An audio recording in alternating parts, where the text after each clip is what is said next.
जय Hind everyone, welcome back to defence exam solution. स्वागत है आप सभी का। पहला क्वेश्चन है, एक स्थिर लिफ्ट में एक व्यक्ति तली पर छेद वाली पानी से भरी बाल्टी लेकर खड़ा है। छिद्र से पानी निकलने की दर आर नॉट है। अगर लिफ्ट ऊपर की ओर एक्सीलरेट हो जाए और नीचे की ओर एक्सीलरेट हो जाए तो कौन सा स्टेटमेंट इसमें से सही है वो हमें चूज़ करना है। बहुत शानदार क्वेश्चन है, ऐसे क्वेश्चन एग्जाम में बनते हैं। आइए समझते हैं कैसे इसको डील करेंगे। सबसे पहले आप सभी को पता होगा, जब कोई लिफ्ट ऊपर की ओर एक्सीलरेट होती है तो उसमें जो जी होता है वो हमारा जी इंक्रीज हो जाता है, आभासी जो गुरुत्वीय त्वरण है वो इंक्रीज हो जाता है। अब जब कोई लिफ्ट नीचे की ओर एक्सीलरेट होगी तो हमारा जी क्या हो जाएगा, डिक्रीज हो जाएगा। इन्हीं से भार वाले क्वेश्चन बनते हैं। जब कोई लिफ्ट ऊपर की ओर जाएगी तो उसमें खड़े व्यक्ति का आभासी भार बढ़ा हुआ प्रतीत होगा। अगर नीचे की ओर जाएगी तो हमारा ग्रेविटेशनल फोर्स कम हो जाएगा, उसी की वजह से हमारा भार जो क्या है घटा हुआ प्रतीत होगा। तो ऐसे क्वेश्चन भी बढ़ते हैं। तो दोस्तों, अगर कोई लिफ्ट ऊपर की ओर जा रही है तो उसमें ग्रेविटेशनल फोर्स बढ़ जाएगा, नीचे की ओर जाएगी तो उसमें ग्रेविटेशनल फोर्स घटा प्रतीत होगा। तो उसी के रिस्पेक्ट में हमें बताना है कि अगर कोई बाल्टी में छेद है, उससे पानी निकल रहा है, तो अगर हम ऊपर की ओर जाएंगे तो उसमें ग्रेविटेशनल फोर्स हमारा अप्लाई होगा, जो ज़्यादा लगेगा, जी बराबर जी प्लस ए लगेगा। सो उसकी वजह से जो rate of emission of water है वो बढ़ जाएगी।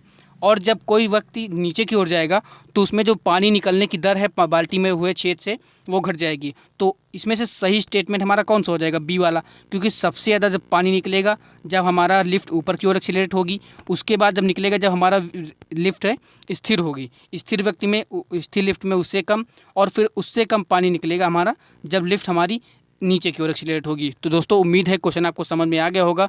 बहुत अच्छा क्वेश्चन है। इसी कॉन्सेप्ट पर आपके भार वाले क्वेश्चन आते हैं और इसी क्वेश्चन पर कॉन्सेप्ट पर एक नया क्वेश्चन आपको शायद देखने को मिला होगा। क्वेश्चन नंबर 2 इज, एक रेडियो समस्थानिक की अर्धायु 5 वर्ष है। 15 वर्ष बाद क्षय होने वाले परमाणुओं का अंश बताना है। तो सबसे पहले कोई जो हमारा तत्व है वो पहले 1 हो रहा होगा, फिर 5 वर्ष बाद वो कितना बचा होगा, 1/2, फिर 5 वर्ष बाद कितना बचा होगा, 1/4, और अगले 5 वर्ष बाद कितना बचा होगा, 1/8। तो हमारे हाफ लाइफ कितने होंगे, 5 5 10 5 15। तो 15 वर्ष बाद हमारा कितना तत्व बचा है, 1/8। लेकिन अगर क्वेश्चन आपने ध्यान से नहीं पढ़ा एग्जाम हॉल में और आप 1/8 टिक कर चले आएंगे और आप एक मार्क्स अपना ऐड कर रहे होंगे, जो कि गलत है। इसमें क्वेश्चन क्या बोला है, 15 वर्ष बाद क्षय होने वाले परमाणुओं का अंश बताना है। तो दोस्तों, ये तो हमारा हो गया भाग जो बचा होगा। ये हमारा क्या भाग हो गया, पहले 1 से चालू किया था, अब हमारा भाग कितना बचा 15 वर्ष बाद, 1/8 भाग, मतलब क्षय कितना हुआ। तो 1 - 1/8 कर देंगे तो हमारा कितना आ जाएगा, 7/8 आ जाएगा। तो वही इसमें से बताना है। तो right option is option C. अगर आपने एग्जाम हॉल में जल्दबाजी की और आगे बढ़ गए 1/8 टिक कर, क्योंकि एग्जाम हॉल में हमारा प्रेशर होता है, हमें अपने एक्यूरेसी को मेंटेन करना होगा। अभी से आप प्रिपेयर रहिए क्योंकि एग्ज़ाम बहुत अच्छा होने वाला है। अगर आपने नहीं देखा 1/8, ये तो हमारा हो गया क्या, 1/8 हमारा 6 हो गया, बचा हुआ भाग है। 1/8 हमारा बचा हुआ भाग है और 6 कितना होगा, 1 - 1/8 = 7/8। तो right option is option C. तो उम्मीद है क्वेश्चन आप समझ गए होंगे। नेक्स्ट क्वेश्चन देखते हैं दोस्तों। इस वीडियो के लिए मैंने 15 क्वेश्चन लिए हैं। अगर 15 में से आप अगर 10 मार्क्स प्लस स्कोर कर रहे हैं तो आपको वरी करने की कोई भी नीड नहीं है। आप चिंता मत करिए, आपकी तैयारी बिल्कुल ऑन द वे है, बिल्कुल सही तरीके से आप तैयारी कर रहे हैं। अगर इस वीडियो में आप 15 में से 10 क्वेश्चन सही कर लेते हैं, 10 के ऊपर। तो नेक्स्ट क्वेश्चन देखते हैं। क्वेश्चन नंबर 3 इज, एक पिंड आनत तल पर नीचे की ओर लुढ़कता है, इसकी स्थानांतरण और घूर्णन गतिज ऊर्जाएं समान है। तो ये कौन सा पिंड है। बहुत शानदार क्वेश्चन है दोस्तों। एग्जाम में इस बार स्टार मार्क कर लीजिए इस पर, ऐसा क्वेश्चन आपको जरूर देखने को मिलेगा। मैं बता रहा हूँ, इस पर स्टार मार्क कर लीजिए, चाहे तो आप इसका स्क्रीनशॉट ले लीजिए। एग्जाम में आप देखेंगे ऐसा क्वेश्चन, मेरी प्रिडिक्शन है कि ऐसा क्वेश्चन इस बार देखने को मिल सकता है। अब इसमें देखते हैं कैसे करना है। अगर उसकी जो काइनेटिक एनर्जी है रोटेशनल एनर्जी की इक्वल है तो हम क्या करेंगे, हाफ mv² = क्या हो जाएगा हमारा, हाफ ai⍵² हो जाएगा, जो कि रोटेशनल एनर्जी है। तो यहाँ से हमने रिलेशन पढ़ा होगा, v = r होगा। रेखीय वेग का फार्मूला होता है v = r⍵। अगर हम यहाँ से v की जगह पर r⍵ रिप्लेस करेंगे और जो कि स्क्वायर लगा है तो हमारा क्या हो जाएगा, स्क्वायर हो जाएगा।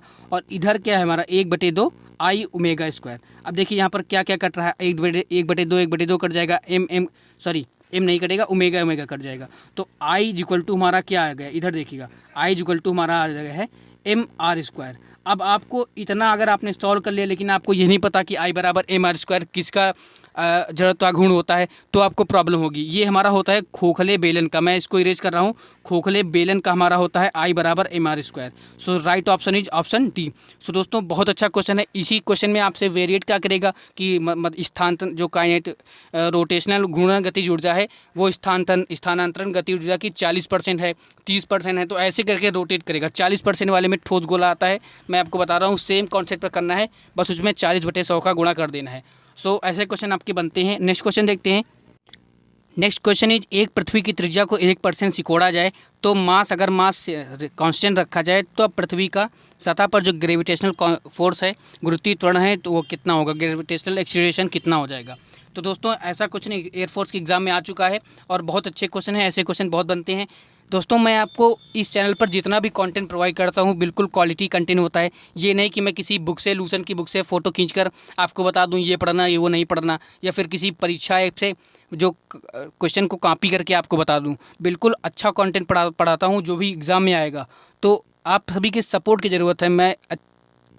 नेक्स्ट क्वेश्चन इज एक पृथ्वी की त्रिज्या को 1% सिकोड़ दिया जाए और मास को कांस्टेंट रखा जाए तब ग्रेविटेशनल एक्सीलरेशन पर क्या इफेक्ट पड़ेगा।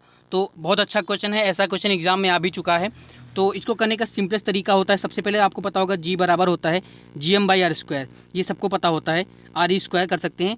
तो यहाँ से हमारा जो G और M तो कांस्टेंट होता है, तो G प्रोपोर्शनली हम r⁻² कर सकते हैं। देखिए मैं तरीका बता रहा हूँ, ऐसे क्वेश्चन सारे परसेंटेज वाले क्वेश्चन आप ऐसे कर सकते हैं। तो 2 को आगे ले आइए, G बराबर हो जाएगा -2RE लिख सकते हैं।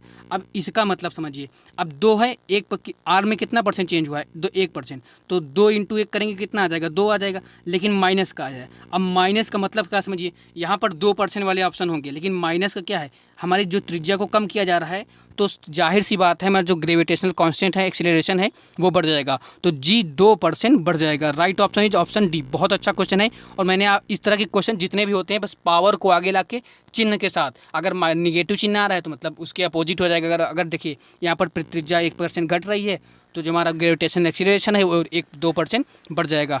तो उम्मीद है आप समझ गए होंगे। दोस्तों मैं इस चैनल पर जितना भी कंटेंट आपको पढ़ाता हूँ, जितना भी कंटेंट प्रोवाइड करता हूँ, बिल्कुल क्वालिटी कंटेंट होता है और एग्जाम ओरिएंटेड होता है। मैं भी किसी ऐप से क्वेश्चन को कॉपी करके, परीक्षा ऐप वगैरह से कॉपी कर आपके पास ला सकता हूँ, कॉपी पेस्ट को करके सजा के क्वेश्चन ला सकता हूँ, और बिल्कुल सड़े हुए क्वेश्चन, रद्दी क्वेश्चन, उनसे कुछ फ़ायदा होने वाला नहीं है। या फिर मैं भी कोई लूसन की बुक से फ़ोटो खींच के आपको बताऊँ कि ये आएगा ये नहीं आएगा, तो उनसे कुछ नहीं होगा। दोस्तों सिलेक्शन सिर्फ एक चीज़ से होता है, प्रैक्टिस एंड प्रैक्टिस। जितने अच्छे क्वेश्चन आप प्रैक्टिस करेंगे उतनी ही अच्छी तैयारी होगी। तो उम्मीद है आप समझ रहे होंगे, पढ़ते रहें दोस्तों। और इस चैनल को दोस्तों आप सभी के सपोर्ट की ज़रूरत है, एकदम नया चैनल है और मैं इतने अच्छे क्वेश्चन आपके साथ लाता हूँ, तो बस एक आपका लाइक और शेयर की ज़रूरत है, वही मेरे लिए मोटिवेशन है। तो आइए देखते हैं next question. Next question is एक किरण को इलेक्ट्रॉन के V वोल्टेज द्वारा त्वरित करने पर इनकी परमाणु संख्या Z वाली एक धातु से टकराने से उत्पन्न किया जाता है, तो उत्पन्न एक्स किरणों की उच्चतम आवृत्ति समानुपाती होगी। दोस्तों ये ऐसा रिजल्ट है ना, ऐसा क्वेश्चन है जो एग्ज़ाम के लिए बहुत ज़्यादा एक्सपेक्टेड है इस बार के लिए, बता दूं। और ये क्वेश्चन आपको बस एक, आपने मोजले की थ्योरम पढ़ी होगी, मोजले की प्रमेय, उन्होंने बताया था अंडर आवृत्ति का जो रूट होता है वो Z-1 के स्क्वायर के इक्वल होता है। अगर आपको ये पता है, मैं आपको कहूँगा इस क्वेश्चन को रट लीजिए दोस्तों। तो इसमें से सही ऑप्शन हमारा आवृत्ति हो जाएगी, वो Z-1 के होल स्क्वायर की इक्वल हो जाएगी। अब देखिए ये क्वेश्चन अगर आपके एग्जाम में आएगा, आपने ये क्वेश्चन अभी देख लिया है, तो आपके माइंड में क्लिक कर जाएगा कहीं ना कहीं कि हमारा राइट ऑप्शन डी है।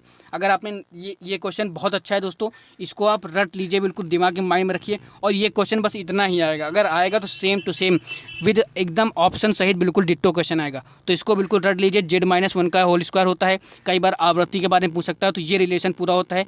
आवृत्ति का जो अंडर रूट होता है वो Z-1 के होल स्क्वायर के इक्वल होता है। तो उम्मीद है समझ गए होंगे। अब नेक्स्ट क्वेश्चन देखते हैं। जब ठोस द्रव में परिवर्तित होता है तो ऊष्मा क्या होती है। तो दोस्तों आप सभी को पता होगा, जब भी कोई ठोस द्रव में परिवर्तित होगा तो उसकी ऊष्मा शोषित होगी, ऊष्मा वो गेन करेगा, तब वो अपने द्रव में परिवर्तित हो जाएगा। नेक्स्ट क्वेश्चन देखते हैं, न्यूटन का शीतलन नियम किस पर आधारित है। तो ये भी क्वेश्चन प्रीवियस ईयर है। ये न्यूटन का जो शीतलन नियम है वो स्टीफेंस लॉ पर बेस्ड है। Right option is option A. अब नेक्स्ट क्वेश्चन देखते हैं दोस्तों, ताप बढ़ने से गैस की सांद्रता पर क्या प्रभाव पड़ेगा। तो दोस्तों ये भी अच्छा क्वेश्चन है। गैस की जो सांद्रता होती है ताप बढ़ाने के साथ इंक्रीज हो जाती है, तो right option is option A. अब नेक्स्ट क्वेश्चन देखते हैं, माना वर्टिकल कंपोनेंट V है और हॉरिजॉन्टल कंपोनेंट H है। पृथ्वी पर किसी बिंदु पर उपस्थित चुंबकीय क्षेत्र के ऊर्ध्वाधर और क्षैतिज घटक हैं, तो उत्तरी ध्रुव के समीप कौन सा रिलेशन आएगा। बहुत अच्छा क्वेश्चन है दोस्तों, आप सभी को पता होना चाहिए। जब भी कोई किसी भी पोल के पास हमारा जो वर्टिकल कंपोनेंट होता है वो जो हॉरिजॉन्टल कंपोनेंट से ज़्यादा होता है, तो सही जवाब है हमारा ऑप्शन ए वाला। वर्टिकल कंपोनेंट हमारा उत्तरी ध्रुव में, किसी भी उत्तरी ध्रुव हो या दक्षिणी ध्रुव हो, वर्टिकल कंपोनेंट हमेशा हॉरिजॉन्टल कंपोनेंट से ज़्यादा होगा अगर पोल के पास बात करेंगे। तो नेक्स्ट क्वेश्चन देखते हैं। यंग द्विस्लिट प्रयोग में स्लिटों के बीच की दूरी आधी और स्लिट व पर्दे के बीच की दूरी को दोगुना कर दें तो फ्रिंज विड्थ बतानी है। तो इसका फॉर्मूला अगर आपको पता है तो आप इजीली कर लेंगे। डब्ल्यू बराबर होता है capital D lambda upon small D. Capital D क्या है, जो दो वस्तुओं के बीच की दूरी, जो पर्दे और स्लिट के बीच की दूरी, और जो स्मॉल डी क्या है वो मतलब दो बिंदुओं के बीच की दूरी, जो हमारी स्लिटें होती हैं। तो इसमें क्या बोल रहा है, स्लिटों के बीच की दूरी आधी कर देंगे, तो डी को हम क्या करेंगे, डी/2 कर देंगे, और पर्दे और स्लिट के बीच की दूरी को दोगुना कर देंगे, तो टू डी लेमडा कर देंगे। यहाँ से दो ऊपर चला जाएगा, कितना हो जाएगा, 4 गुना हो जाएगा। तो right option is option C. अब देखिए डी लेमडा बाई डी, अगर जिसको पता है, कई बार कन्फ्यूजन हो जाता है कि स्मॉल डी के ऊपर है कि कैपिटल डी। कैपिटल डी हमेशा ऊपर रहता है, ध्यान रखिएगा। तो राइट ऑप्शन इसमें से कौन सा है, ऑप्शन सी हमारा राइट आंसर है। नेक्स्ट क्वेश्चन देखते हैं। वह बल यदि एफ वह बल है जो किसी ट्रेन को एक नियत चाल से चलने देता है, तो कौन सा रिलेशन इसमें सही है। तो दोस्तों पी बराबर होता है एफ डॉट वी। यहाँ पर ध्यान रखने वाला है मैं फिर से लिख देता हूँ, पी बराबर होता है एफ डॉट वी। डॉट होता है ना कि क्रॉस। एग्जाम में आया हुआ क्वेश्चन है दोस्तों, नेवी के एग्जाम में, और मैंने अपने ग्रुप में जब इसका क्विज किया था तो बहुत से लड़के इसमें से क्रॉस लगाए थे, जबकि होता है dot v. F dot v तो होता है, ध्यान रखिएगा। अब नेक्स्ट क्वेश्चन देखते हैं दोस्तों। ये एक आवेश को एक समान चुंबकीय क्षेत्र बी के लंबवत फेंका जाएगा, तो कौन सा इसमें से सही आंसर है। ए बराबर होता है दोस्तों क्यू बी साइन थीटा। अब लंबवत फेंकेंगे तो साइन 90 का मान हो जाएगा 1, तो राइट ऑप्शन कौन सा हो जाएगा, क्यू बी हो जाएगा। ऑप्शन यहाँ से सी राइट हो जाएगा। अब नेक्स्ट क्वेश्चन देखते हैं। एक वस्तु को 10⁻16 इलेक्ट्रॉन दिए जाते हैं, तो उस वस्तु के आवेश का मान बताना है। तो बहुत सिंपल क्वेश्चन है लास्ट वाले, ये सभी को सही होने चाहिए। Q बराबर होता है एन ई। अब एन कितने हैं, 10⁻16 हैं, और इसका ई का वैल्यू कितना होता है 1.6 × 10⁻−19। तो -19 से जब इवेल्युएट करेंगे तो हमारा जाएगा 1.6 × 10⁻−3। तो ये सभी आसान क्वेश्चन है, एक्सपेक्ट करता हूँ कि सभी के सभी का सही आंसर हुआ है। अब ये देखिए क्वेश्चन, अब बहुत आसान सा क्वेश्चन है। घरेलू विद्युत आपूर्ति में कितने विभव होती है, तो 220 वोल्ट होती है और 50 हर्ट्ज होती है, आवृत्ति होती है, ये सभी को पता होगा। अब नेक्स्ट क्वेश्चन देखते हैं। एक वस्तु पर पलायन वेग, नेक्स्ट क्वेश्चन है उस ग्रह का पलायन वेग का मान बताना है जिसका द्रव्यमान पृथ्वी के द्रव्यमान के कंपैरिजन में डबल और त्रिज्या हाफ है। सो सबसे पहले इसमें से अगर पलायन वेग का फॉर्मूला पता होगा, स्मॉल वी ई बराबर होता है 2gm/r, gm/r। तो ये सभी को पता होता है। अब देखिए इसमें मास हमारा डबल कर दिया गया है, तो अंडर रूट में इधर लिख रहा हूँ, केवल कांस्टेंट वैल्यू लिख रहा हूँ, उसी से हम इवेल्युएट कर पाएंगे। तो 2 का मास हमारा डबल कर देंगे, ये दोनों हमारे कांस्टेंट हैं, और त्रिज्या कितनी कर रहे हैं, 1/2 कर रहे हैं, आधी कर रहे हैं। तो जब ये 2 ऊपर चला जाएगा तो अंडर रूट में 4 आ जाएगा, और ये हमारा 2 हो जाएगा। तो मतलब पहले का डबल कर रहे हैं, तो मतलब पहले हमारा कितना होता है, पृथ्वी के सतह पर कितना होता है, 11.2 km/s होता है। अब डबल हो जाएगा, कितना हो जाएगा 22.4 km/s। तो right option is option A. दोस्तों उम्मीद है सारे क्वेश्चन आपको क्लियर हो गए होंगे, कोई भी डाउट नहीं रहा होगा। अगर फिर भी कोई डाउट आ जाता है तो आप कमेंट करिए, मैं आपको बता दूंगा। और दोस्तों इस वीडियो को लाइक और जितना हो सके आप शेयर जरूर करा करिए, और कमेंट में अपना फीडबैक जरूर दिया करिए। दोस्तों आपके फीडबैक से जब भी कोई नया लर्नर आता है इस चैनल पर तो आपके फीडबैक को देखता है, कमेंट सेक्शन स्क्रॉल करता है। अगर अच्छे फीडबैक रहते हैं तो उसे लगता है हाँ एग्जाम ओरिएंटेड कंटेंट इस चैनल पर मिल रहा है। तो दोस्तों आज के लिए इतना ही, मिलता हूँ आपसे नेक्स्ट वीडियो में। तब तक के लिए जय हिंद, वंदे मातरम।